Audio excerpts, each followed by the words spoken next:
Okay. There we go. All right.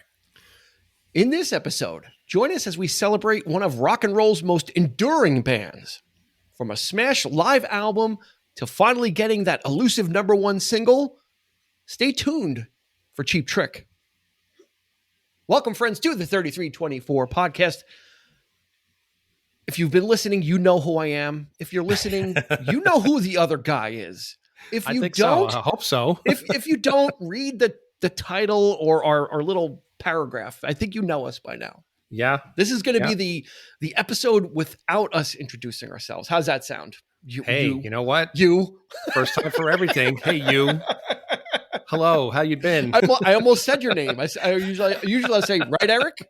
Yeah, and then you'd be like, right, and so we already let the cat out of the bed. So the important thing is you're at the 3324 podcast. It could be, I think it would be different if we had two different people here, but sometimes we have guests. So there are different people here. Yes. The point is that you found us and that you're joining us for this great journey that we take through classic rock, new music, classic films, new films, different subjects. We've got a mixed bag of stuff, but it's all fun. I can guarantee you that much. Lots of fun, lots of trivia, live chock show. Full of bad impressions as well, from what I've been told. I've been told. I've never said that. You know what? I've never said anything. So I've been told that there are bad impressions. So you won't have to worry about it in this episode, though, because it usually happens in our movie-related episodes for some reason. That's right. Yeah. We don't really bust out impressions of. Well, actually, we have. We did in our Styx episode. We both did an impersonation of James Young. Yes, we did, didn't we?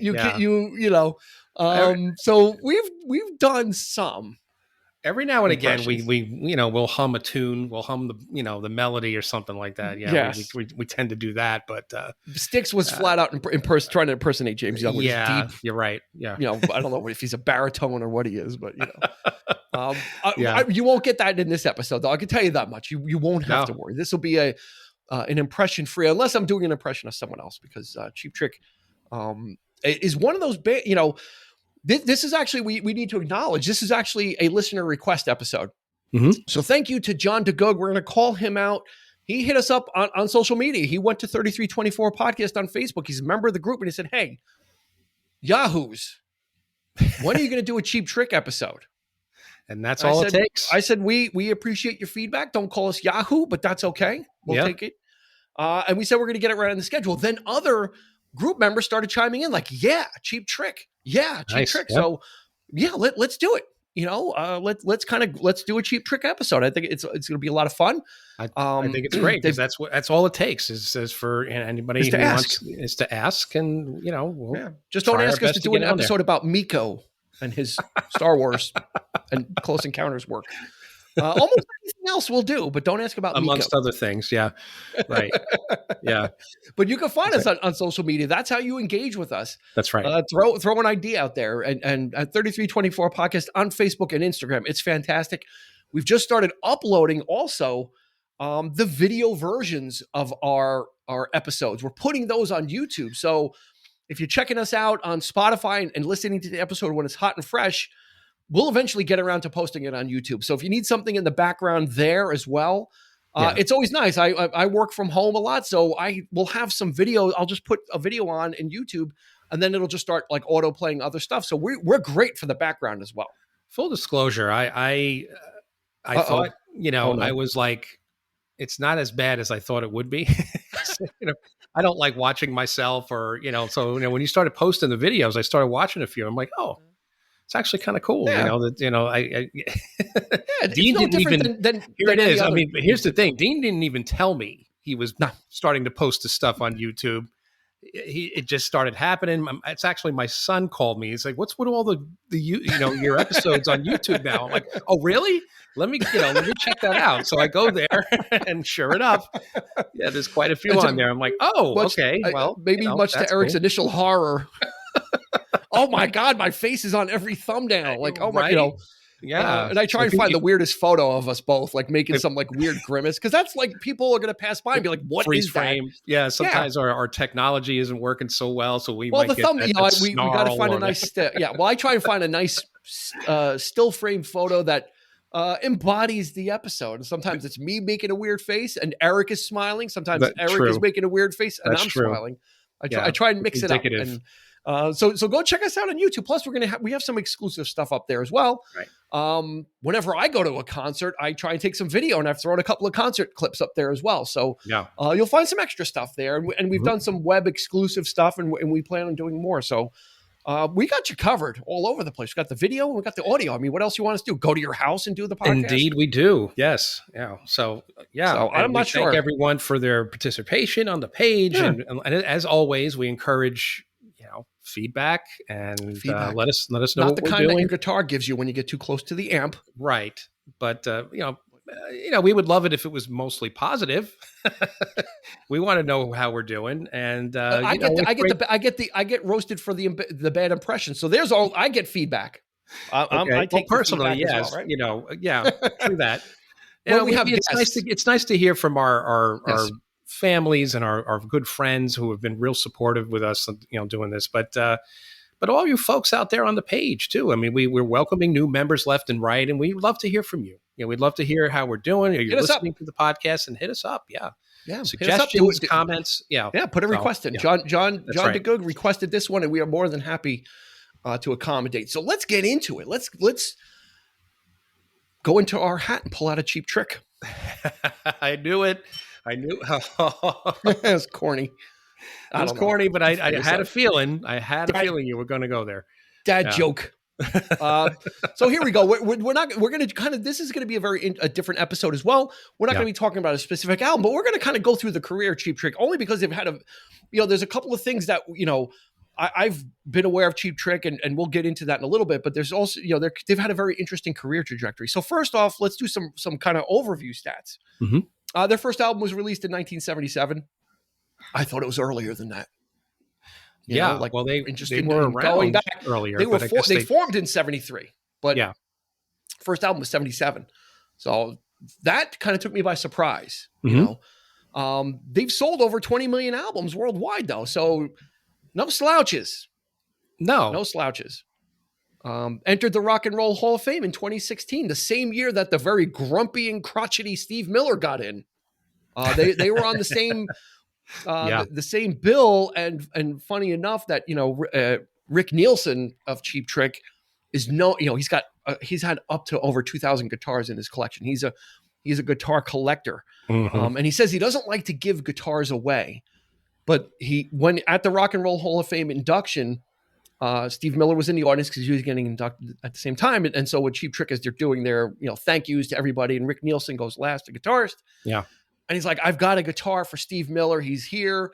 I want to present it to him. And it's a Miller Beer logo. And it says Miller Guitar on it. Wow. Yeah. But in the Miller Beer logo. And it's like this really kind of cool thing. And Steve Miller came up and Rick Nielsen gave it to him, and they hugged and everything. So it was kind of, it was a really neat thing. Yeah. And they've released just studio albums. They've released 20 albums or 21 albums. So they're very consistent. That's not counting compilations and lives. Again, that shocked the hell out of me too, because I, to be frank, I had no idea they were even still together, and they're still putting them out there to this day. I mean, absolutely.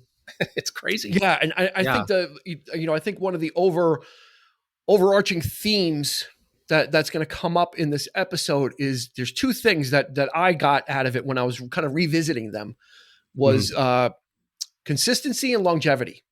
Yeah.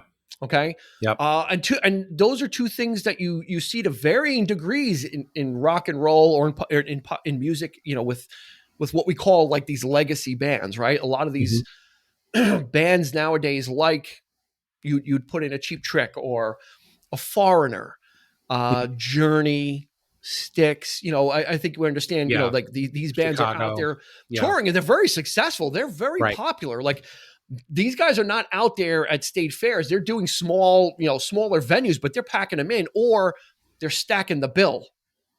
Yeah, You know, with you've several got bands together. Yeah, yeah, a whole day Brian events. Wilson, Yep. Brian Wilson in Chicago, Mhm. REO Speedwagon with Styx and Loverboy. So they're putting together packages of these Yeah. legacy bands that people are going to see, and then they're bringing their kids, right? And then their kids are coming back, going on YouTube and discovering these things. And Cheap Trick is part and parcel of that. So Mhm. my memories of Cheap Trick go way back, Yes. very far back. I remember when I first met you, you were really into them, far more than I ever was. Mhm. But I remember seeing or hearing, and this was before high school. Even I think it was like, I think literally I had just met you, and I Mhm. went up to your house, and you were listening to I think you had might have had a vinyl copy of, of something, or maybe a I had cassette. I had the cassette of Dream Police. Okay, there. Um, Okay, because but I I remember. used Yeah, to. Eric and I first met. We're gonna give you a little history here. This yeah. is nothing to do with Cheap Trick, but I was like a book. I don't know if I was a bookworm. When I was young, I used to read voraciously, but I used to hang out in the library a lot. I just Hmm. used to read magazines, reference books, listen to records, just anything that was in the library. I just used to hang out, Yeah. and that's where I first met Eric. When Eric moved into Dobbs Ferry, him and his cousin, for some reason, thought that the library was the hip and happening place. And it must have been because I Well, was hanging out. we were bookworms too. And Yeah. I just distinctly remember going upstairs, seeing Dean like Yeah. sitting. He was like legs up, 12-year-old. feet up on the table, and he's just hanging back. And I guess we were actually introduced to you by the By I the think it was librarian. the librarian. Yeah. Yeah. Yeah. So So that was like the scene when yeah. I was younger. In the summer, you're at the park. I'm in the pool every day, but in those off months, it was like the library was Yeah. like the sanctuary of just Yep. discovering different things. So anyway, they would have like teenagers. They would have work part-time there. They were called pages for some reason. I don't know if that's an actual term or if I just thought about it recently. I'm like, were they trying to be clever with like the book terminology? Because when you Most worked likely, there, yeah. you were a page, so you would put the Yeah. books away, and someone would check out a book and do this and that Mhm. and the other thing. There was a guy there. I believe his name was T.H. Culhane. And he was significantly older than me. Okay. But I used to be, like I said, be in the library all the time. And he was one of the pages, and he had this black shirt, and it just said, like 3 times repeated, Cheap Trick, Cheap 3 Trick, times yeah. repeated in a Yes. typewriter font. Mm-hmm. And this guy was mad for this band. He was mad for Cheap Trick. It was like I didn't know anything about it outside of the shirt. Yeah, it was an iconic. It's an iconic logo. That they see it everywhere. They had their logo from the jump. It looks like it's typed on a typewriter, and they have not. And that's what we talk about consistency. Is they've had that since day one, and it's been their iconic logo font and their iconic logo style, and they've always kept it, and it's become identified with them. So this guy was really into it. So I had heard of them, and he used to talk about stuff, the different members of the band, and let's kind of go through that now. The classic Cheap Trick combo is a 4-piece. So you've got Robin Zander on lead vocals. For a group with a pedigree of the 70s, these guys are like the antithesis of what, except for one member, these guys are like the antithesis of what a rock and roll band is. As good looking and long haired as Robin Zander was, he would wear suits and ties. Yeah, like was his fashion style. Right? So he would get like he would go like he looked like a guy that was going to work in an office, but with long hair. Right. That's right. On guitar, you have Rick Nielsen, who we're going to get obscure, and you're going to have to do some research. But he looks like Hunt's Hall from the Bowery Boys, and he actually stated that was his inspiration. Is he would wear a ball cap? He would wear a ball cap with the bill flipped up, and he would wear sweaters all the time. and this guy Hunt's Hall was an actor, like he was in the Dead End Kids. They were called the Bowery Boys. Yeah, a group of young actors from the 30s. They were with Cagney, Angels with Dirty Faces. They were in Dead End with Bogart.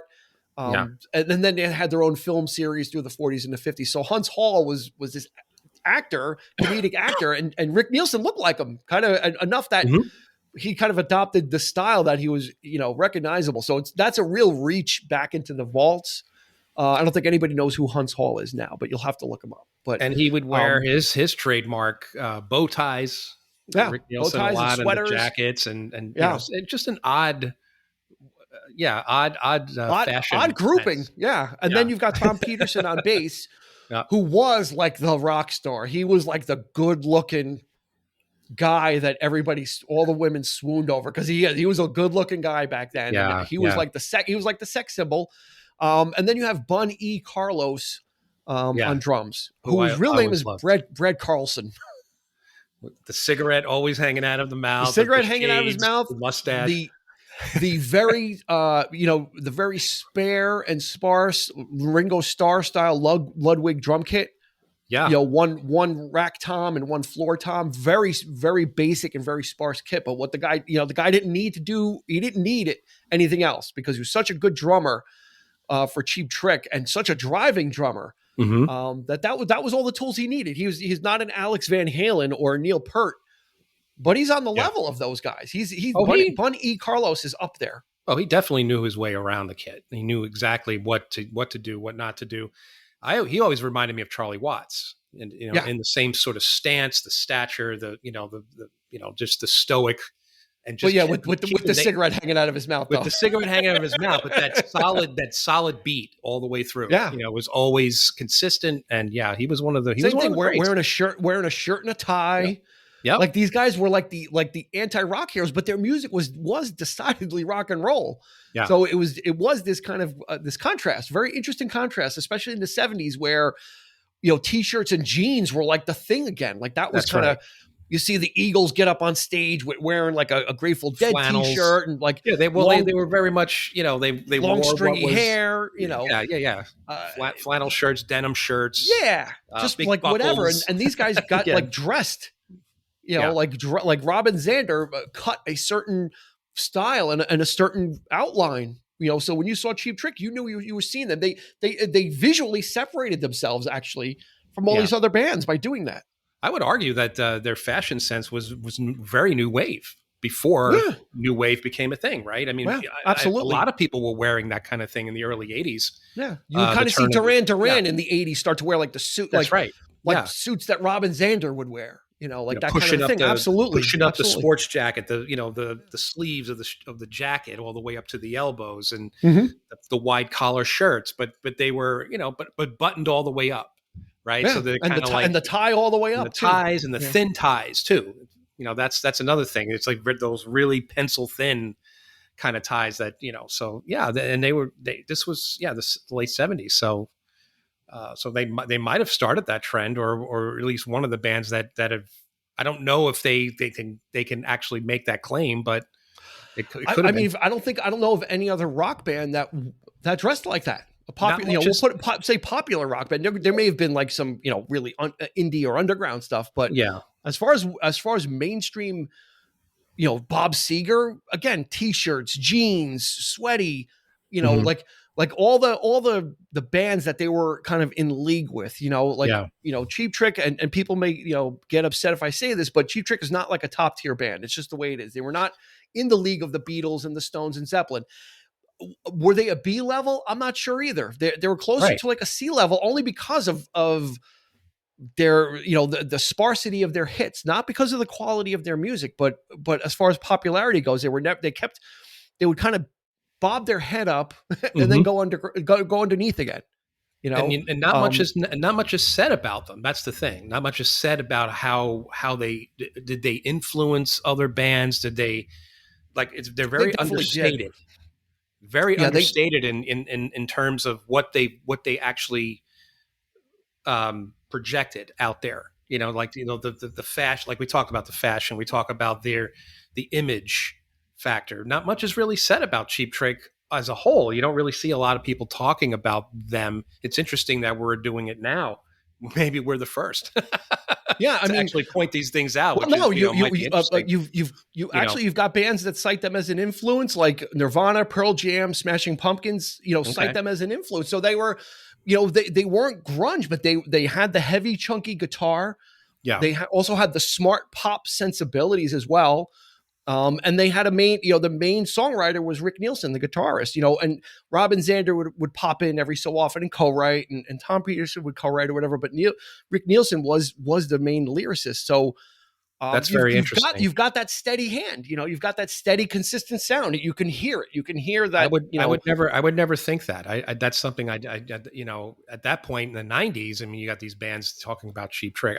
That's something I had no idea that they were that much of an influence on bands like the Pumpkins. Even it's like, and they're just like way out there. I mean, if you think about it, you can hear like that.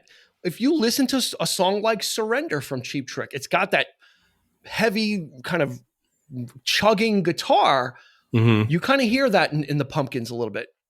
Not the same guitar sound, but you can absolutely hear that aesthetic in grunge. Yeah.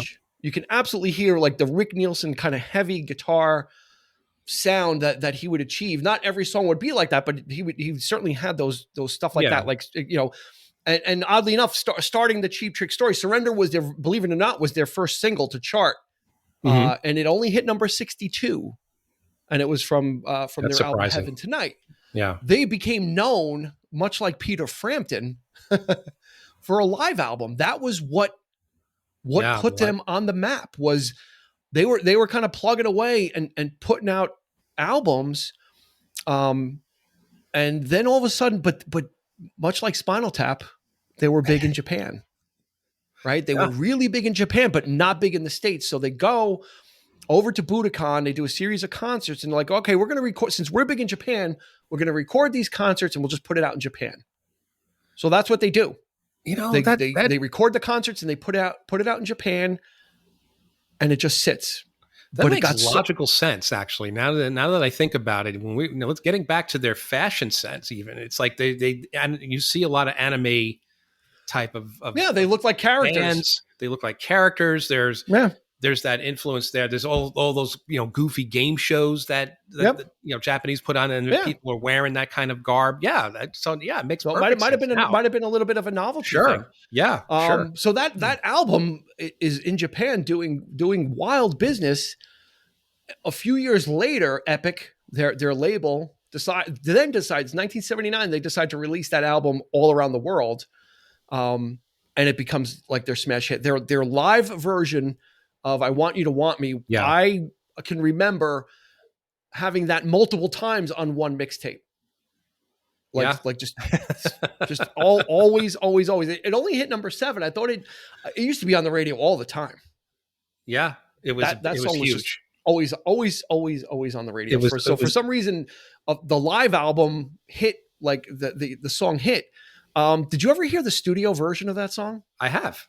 Yeah. It is the most vanilla, forgettable yes, it is. Song ever. Right? Am I wrong? I think Cheap Trick fans will agree. The first time I heard it's much like when you listen to Frampton's studio version of Show Me the Way. It's not the same. And I Want You to Want Me, the studio version is I'm going to say it, get mad if you want, but it's really the wimpiest thing ever. Yeah. There's nothing behind it. The song just is kind of there, but it just has put it in a live setting, and there's that energy, and it's much more electric guitar heavy because it's less produced because you're performing it live, and it became something else. Yeah. The version is faster. It's more intense. So you have that call. It's more punky. Exactly. And, I love, the crowd, you always hear them, but very faintly. And then, but I think it amplifies in your head, in your mind, how the crowd is going, like that, but it's very faint when you hear it on the radio. But then when you think that the crowd is doing that, and which they are, it's louder. It appears louder on, like, as you listen to it, like you could definitely tell that they're, it's that was around the time that I became not a huge fan of Cheap Trick, but that was like, but aware that of that was a staple, of the times of good times and hanging with friends, and just very and just sort of like youth, like that was that was a thing, and that's the kind of band, that's the kind of music that that they're good for, that I think they're known for.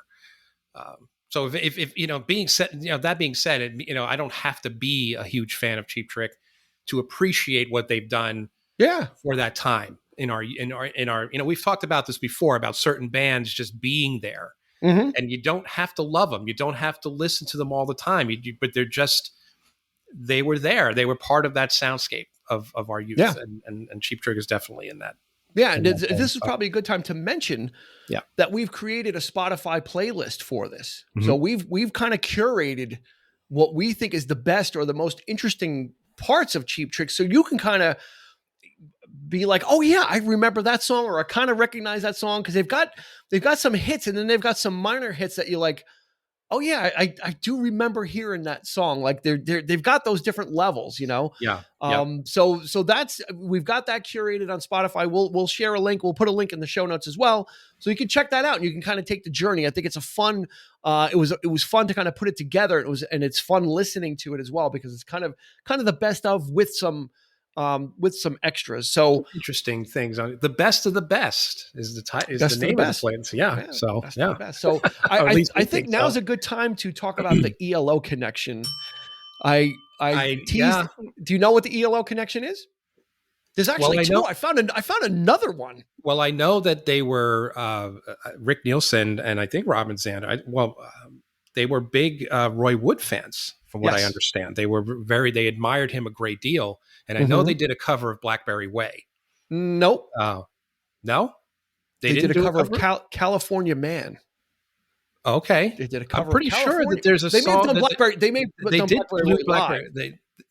They've done it. I've seen on Spotify, there is a version I was like, Cheap Trick did Blackberry Way. I know the song well because that's a song that that you're very fond of, or at least you commented on in the past. And so it's like all these other people doing that song. So as a Cheap Trick, it was kind of odd to me. I had no idea that there was that.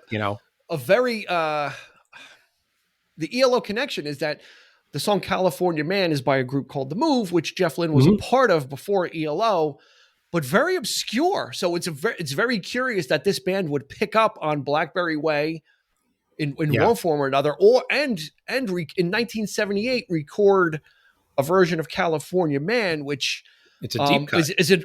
As far as Move songs go, was very obscure in and of itself. I didn't hear about it until late into my journey into getting into the Move. Didn't even know of its existence. So very interesting. And then another piece which just kind of fell into my lap earlier today is on one of their albums from the 80s, 84 somewhere, 83 around there, whatever. They did do a cover of a song called Kiss Me Red, which was from a TV show, I think in 1984, called Dreams. It was like a musical TV show. It didn't last very long, and that was like one of the songs that the kids in the band played or whatever. Yeah. So Epic told them, you know what, you guys got to do a version of this, whatever. So they did it. Kiss Me Red would show up on Electric Light Orchestra Part 2's debut album. Okay. They did a version of the song Kiss Me Red also, which you dug deep for that. Dug deep, and it actually has nothing to do with Jeff Lynne because he wasn't in ELO Part 2. But there's the connection. I thought for sure you were going to comment on the fact that there's a song called ELO Kids. Well, it's called LO. It's called LO, like hello. Okay, well, I thought it's not ELO. I saw that letters. I thought for sure ELO. that was ELO. It could be a wink and a nod to it. Yes, because the song doesn't have anything to do with them. Okay. Per se, like Randy Newman actually wrote a song about ELO called "The Story of a Band," which was about ELO. So that might have been kind of like what you need to do. I honestly think you need to do like as a side project. You need to create a podcast just about ELO. I honestly think that would be why I think that would get tired phenomenal. Of it. I like trotting out the information in little bits, not little like doses. Not like coughing it all up at once. I like teasing everybody my mind with the knowledge. I mean, of course, we all have our favorites, and we all have our So we dig deep for what we love. But you tell me stuff about ELO that I had. Jeez, you know why? Because I'm a goddamn dumpster of useless knowledge. It just gets dumped. People throw their trash trivia in, and I collect it. And I file it away. I mean, it's cool. Yeah, it's cool to see though when things happen. Like I watched, but the reemergence of Doctor Who, for example. There was an episode based on ELO. This guy was a fan of ELO so much that he was covering their songs and playing the music throughout the whole episode. I thought for sure that Jeff Lynne would have been asked to do some music for the show, but that didn't happen. I was like, he probably just said, use it. He should be the next Doctor, Jeff Lynne, floating around in space, like he's halfway there. Some of those songs reflect that, but anyway, he's halfway there. So there is a little bit of a connection there. They name check in the song "Surrender." They name check Kiss, so they're very self-aware. Yeah, probably wear their influences on their sleeve. Absolutely. One of the things that happened in 1980 is Tom Peterson would leave, the bass player. He would leave, not totally earth shattering because he wasn't like the lyricist or anything, but he was, image wise, it was a change. They got a gentleman named John Brandt who kind of resembled Tom Peterson a little bit. Yeah. So they just kind of slid him in. And then they released an album called One on One, which had the song "If You Want My Love," which was kind of like one of those minor hits. When I heard it, I'm like, oh my God. Mm-hmm. I remember that song like it wasn't a monster hit, but it was one of those ones that was kind of in the background. Got the airplay. It was enough so that you do remember, because let's point out that I didn't have any of their albums. So the songs that I heard was stuff on the radio, and they were playing a lot of this kind of like these deeper cuts. Yeah. I distinctly remember, like if you listen to the right radio stations of the day, they prided themselves on going deeper and not on playing some of that stuff. Or if they put out a new album, they would play stuff from that. Yeah, they would play the hit, and then the next DJ would go a little deeper on it. And, that's right. Yeah, that's how you got your musical education back then, and you didn't realize it because you didn't know what you were supposed to be listening to anyway. You didn't know what you were storing up in your mind, like now we're regurgitating all this. Now we've got it. And in 1980, around that time, Cheap Trick would be sued by Epic. Their label would sue them. Yeah.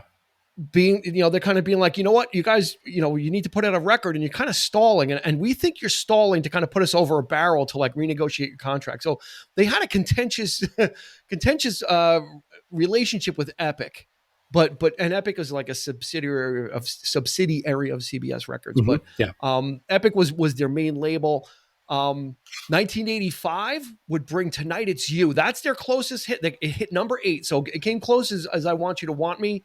Another great song, Tonight It's You. That's kind of, Cheap Trick popping their head up again and hitting the charts. Yeah. And that's the story. Then Epic, because they seem to be a really great label, says to Cheap Trick, you know what?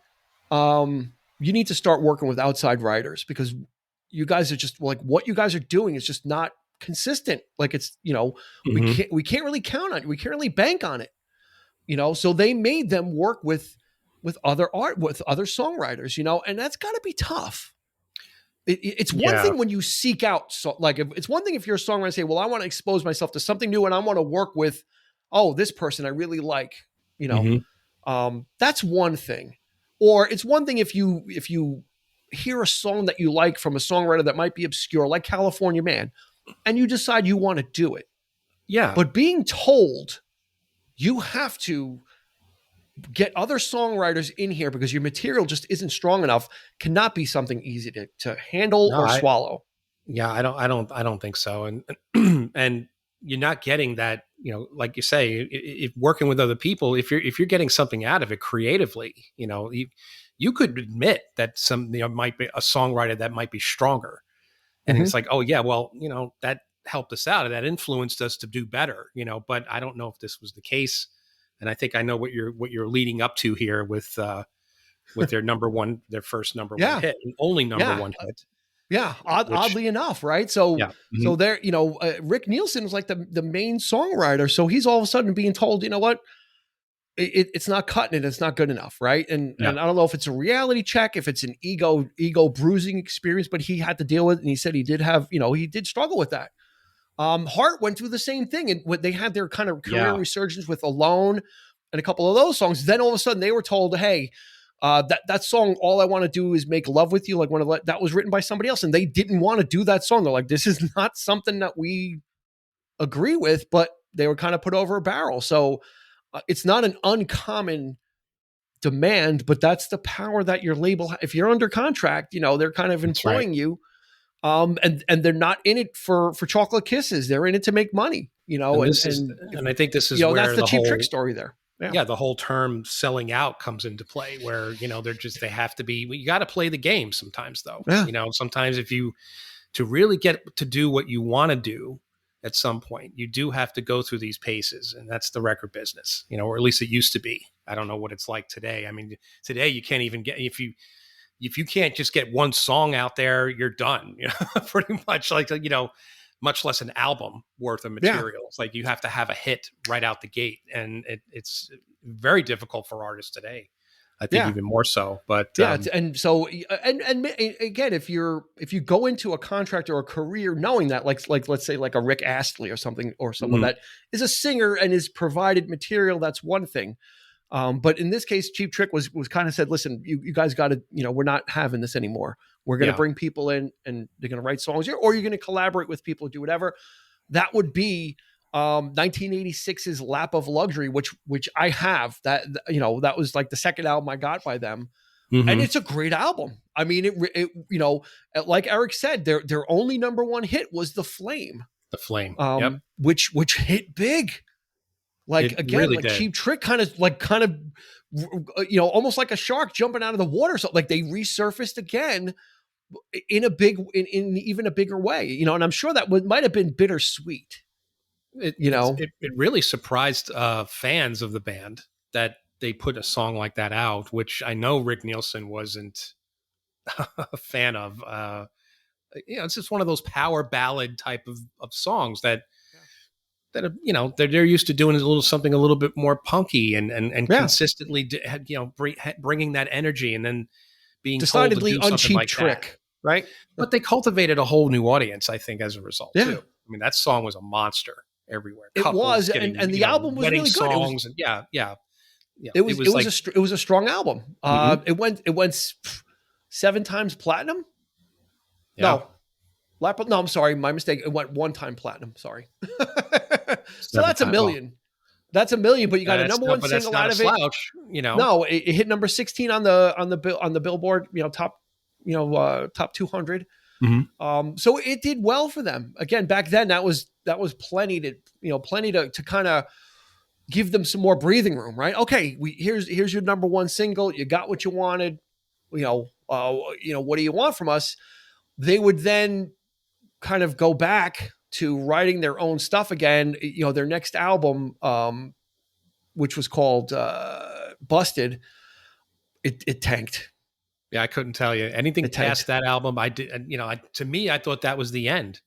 They hit it big, and then like I said, I had no idea that they put out how many more.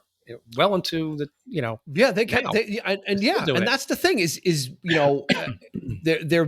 their last big album was Lap of Luxury. So then after that, 1, 2, 3, 4, 5, 6, 7, 8, 9, 10, 11, like 11 more studio albums. So that's the magic of Cheap Trick.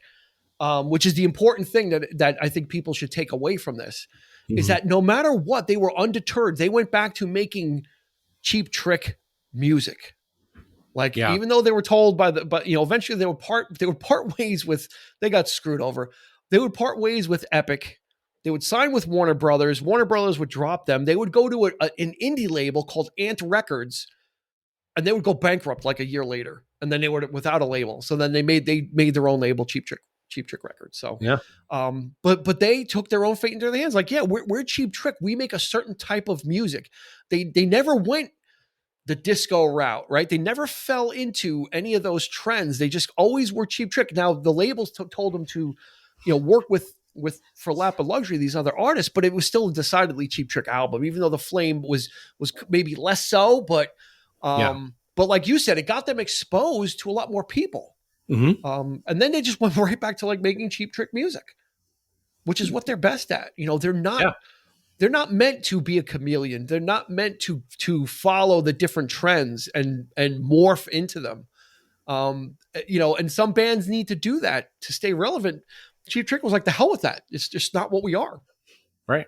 We make Cheap Trick music. Before, they satisfied the record company with that song, the record, the album, whatever. So they did, like I said, they had to pay those dues. They had to do what was told.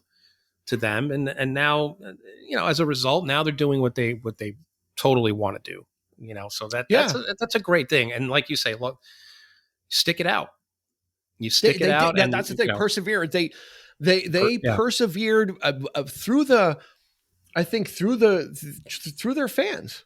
Mm-hmm. Like they've got like Cheap Trick fans are diehard loyal Cheap Trick fans. They love them. Yeah. And you can't discount that's what's helped sustain them and keep them going and keep, like we said, we talked about the legacy bands. We said Journey, Styx, and some of these other ones. They don't really make music anymore. For the most part, they tour. They tour because that's the money, right? Honestly, that's the money. But Cheap Trick is still do.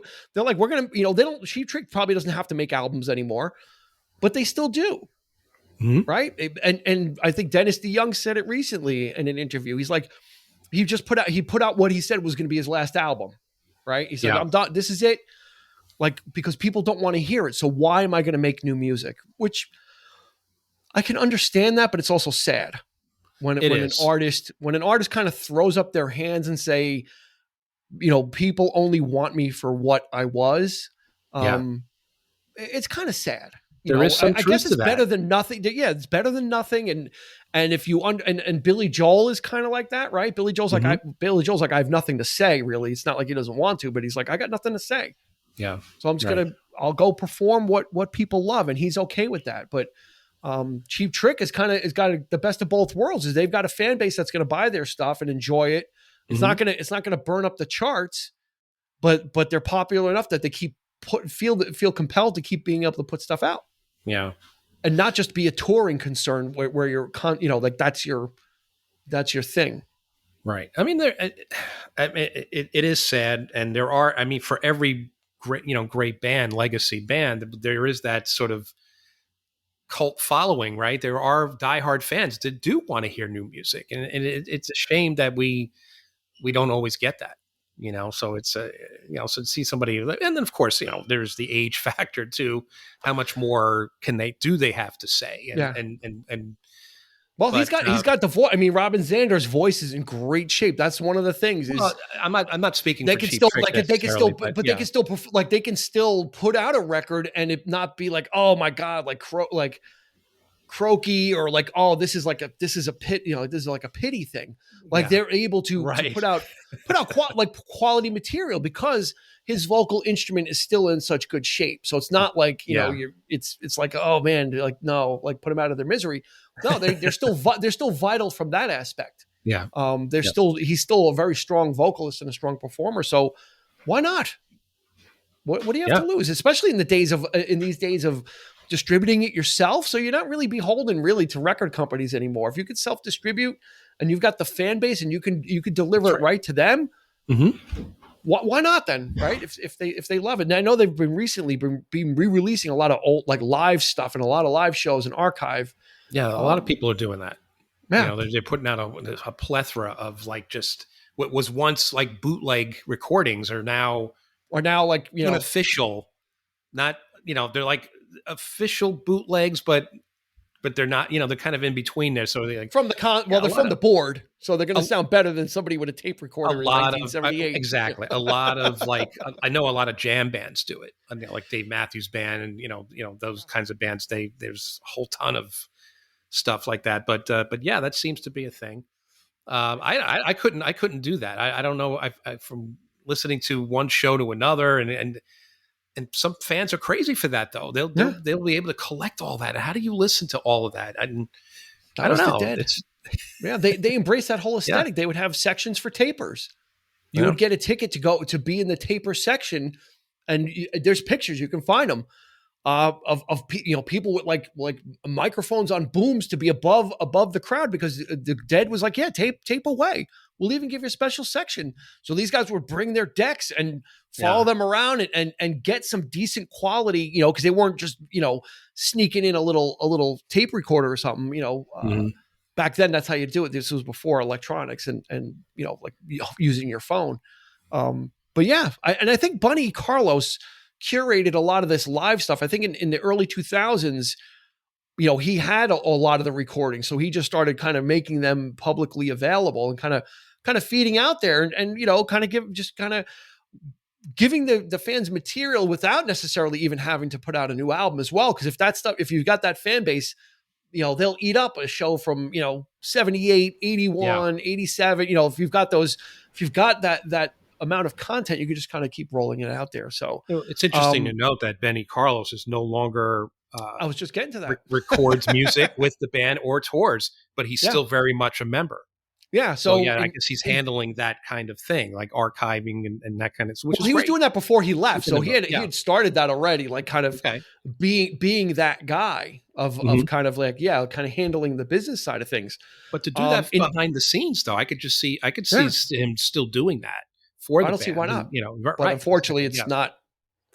The reality isn't as sweet as the portrait you're painting. Because much like with many of our other episodes, we have internal strife and drama, which we are now going to cover.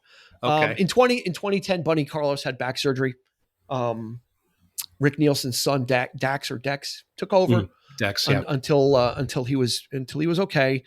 He had back surgery earlier than that. He stopped touring in 2010. Bunny Carlos, like, you know, whatever, I'm done. I can't do it anymore. At that point, he was not considered a member of Cheap Trick anymore. And Bunny Carlos is like, well, I've stopped touring, but I haven't quit the group. Right?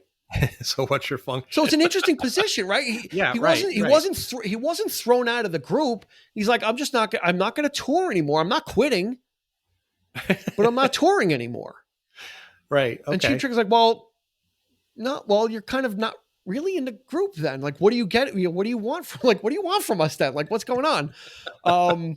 So Cheap Trick filed a suit against him. So the three members filed a suit against him saying, this is just so vague and we don't even know what you're saying, that we have to sue you. And the judge actually dismissed it. They found that Cheap Trick was unfounded. So they had to figure something out. So that's where you said that Bunny Carlos is still a member of Cheap Trick, on paper, right? Yeah, it was interesting to say. The way they put it was like he's part owner of the band. Yeah. So kind of like Journey, where Steve Perry is part owner of Journey, even though he's not in it. Yeah. So then Cheap Trick then had to decide to acknowledge themselves as a trio, kind of like REM when Bill Berry left. They didn't they needed a drummer for REM, but they didn't bring a drummer into the band and say, hey, he's our new drummer. This guy is Bill Smith. He's the new REM. REM became a trio. Right, so Cheap Trick did the same session players, or the son, Rick Nielsen's son, or the nepotism comes into play where big time. So Robin Zander has two kids. Really? You know what their names are? No, he's got a boy. He's got a boy and a girl. I should know this, but no, you wouldn't. It might be obvious when I tell you what their names are, but okay. One of his kids is Robin Zander. And his other kid is Robin Zander. A boy and a girl. Okay. Yeah. Well, his son is Robin Taylor Zander, and his daughter is Robin Saylor Zander. That's and when Tom Peterson needed to in 2021, Tom Peterson was sidelined due to surgery. Of course, Robin Zander's son stepped in and picked up the bass. So this has become like the Zander Nielsen band. Because like they got the kids, the kids are taking over. So I thought that was kind of an interesting thing. But the good news, right? That lawsuit was like 2012, somewhere around there. Yeah. The great thing is, there's just somewhat of a happy ending is they get inducted into the Rock and Roll Hall of Fame in 2016. Bunny Carlos is behind the kit. Yeah, as he should be. Yeah. And you should go on YouTube and just watch their set. Yeah. Because it's a great set. It's like 4 songs, and they pull they pull out the stops and that's like 6 years ago.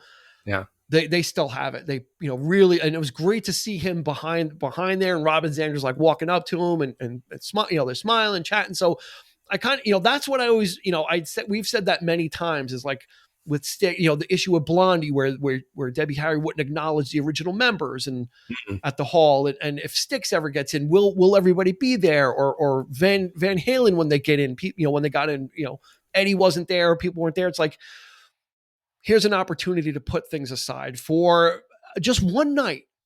Yeah, the right? good You of don't got the to be best legacy of the pals. You don't band. got to go Yeah, out. Yeah, you don't have sure. to go out to drink later. Right. If it's a business, if it's a business decision, let it be a business decision behind the scenes. You know, Yeah. and if We you don't have to know that. Sure. yeah, Yeah. and if you look at the comments, if you go to the YouTube video for their set, not their induction speech, but their set, if you look at the comments, almost every comment is about Bun E. Carlos, about how great it was to see him behind the kit, Hmm. how Cheap Trick is not Cheap Trick without him. I'm not going to go see Cheap Trick without him. This will be the last time you see the original Cheap Trick. Like, the fans were just so on his side and so like welcoming back and so excited. They were so psyched that they got to see that, which, a lot of bands, I feel they should do it. I Just agree. put the crap aside.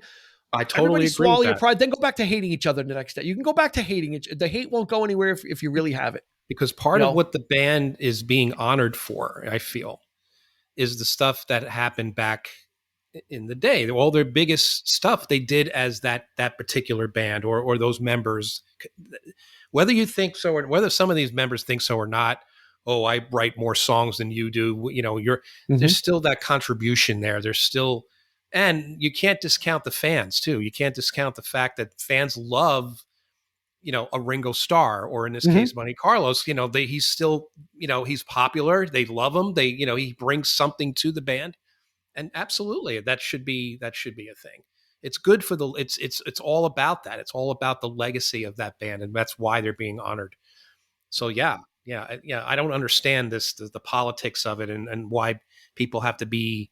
They can't put their bullshit aside sometimes, and just it's sad. It's really sad. But what are you going to do? Human beings. That's what human beings, a but different level of human beings sometimes. It's But great that it's great that they did. And when I watched yeah, the video, it was great to see that too, because he was, he's got such an energy and very very underrated. I think when you make top lists of drummers, yeah, I don't think he shows up. And even when you make top lists of guitar players, I don't think Rick Nielsen shows up. But these guys really should be recognized as such, well, because they've stuck it out, and they stuck it out and they didn't sell out. And that's the key is they remained yeah, true to what their sound was, no matter what it is. If you like it, it's going to be there for you. If you don't, okay, we're not going to pander. We're not going to go right. grunge. We're not going to go disco. We're not going to go 80s pop. Although they came close with, they had the song in Top Gun, which was probably the closest you came to 80s, which was Mighty Wings.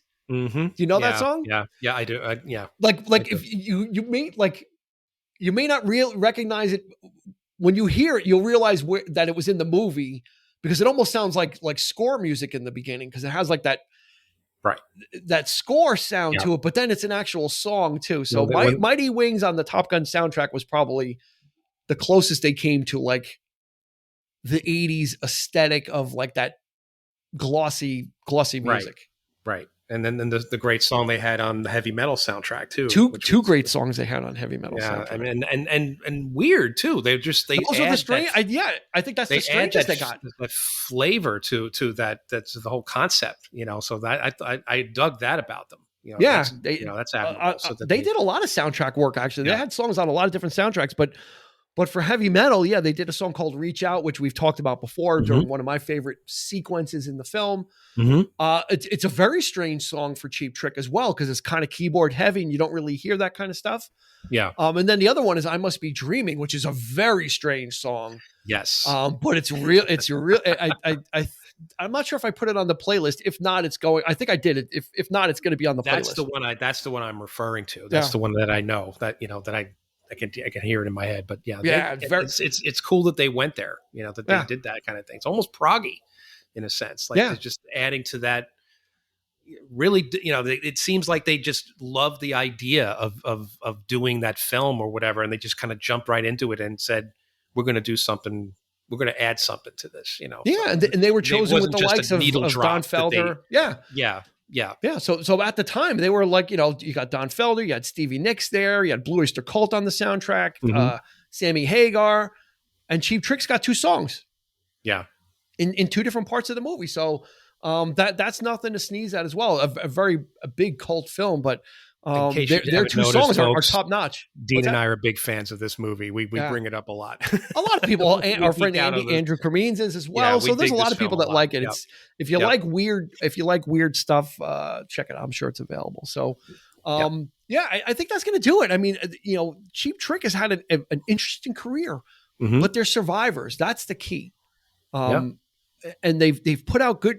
They weren't as probably as consistent as they would have liked to have been. We have to acknowledge that. But when you check out this playlist, you'll see that they were consistent enough to keep plugging along. And I'm not discounting anything that's not a hit. That's certainly not what I'm saying. Mm-hmm. But the playlist that we've curated really gives you an indication of when you listen to it, you're going to hear a theme. They've got a certain sound that you'll be able to identify as, well, that sounds like a Cheap Trick song, or you may hear the influences in some of these bands like Pearl Jam and these ones that cite them as an influence.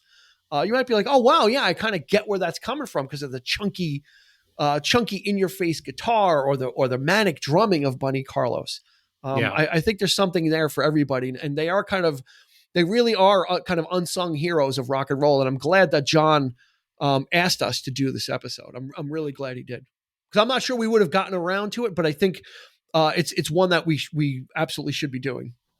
Yeah, and this is the kind of thing, like, we don't have to, and again, we really don't have to love every band that we talk about or every album, but it's really great to look, to do the research, to go and to listen to this material, stuff that we've probably never listened to before.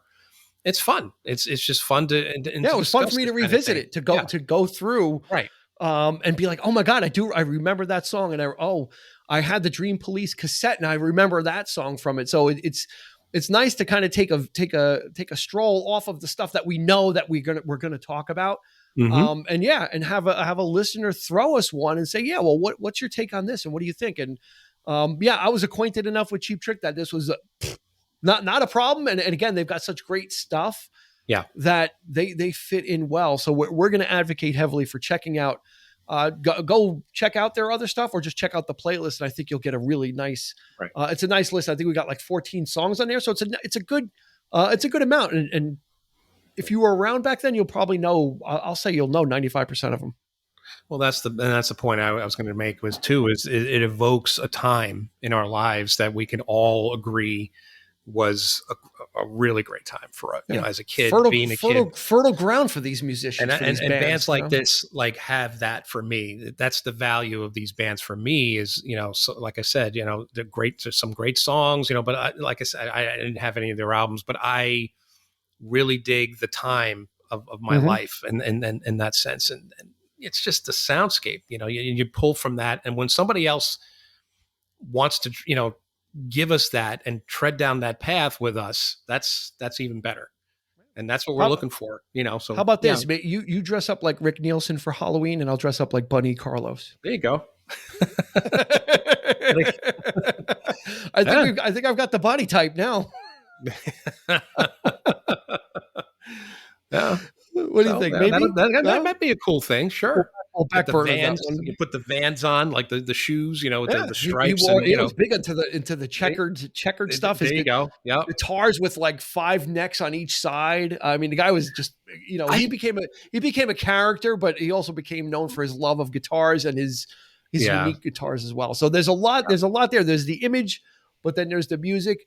But then there's just the longevity of really the great Cheap Trick. These guys stuck it out, and their fans are with them for the long haul. So again, we're going to thank John DeGoog for recommending that we take a look at Cheap Trick. This has been an honor and a pleasure to do it. It's been a lot of fun. So join us on social media, 3324 Podcast on Instagram and Facebook. If you've got a request, even if it's something we've done, we'll always do ELO.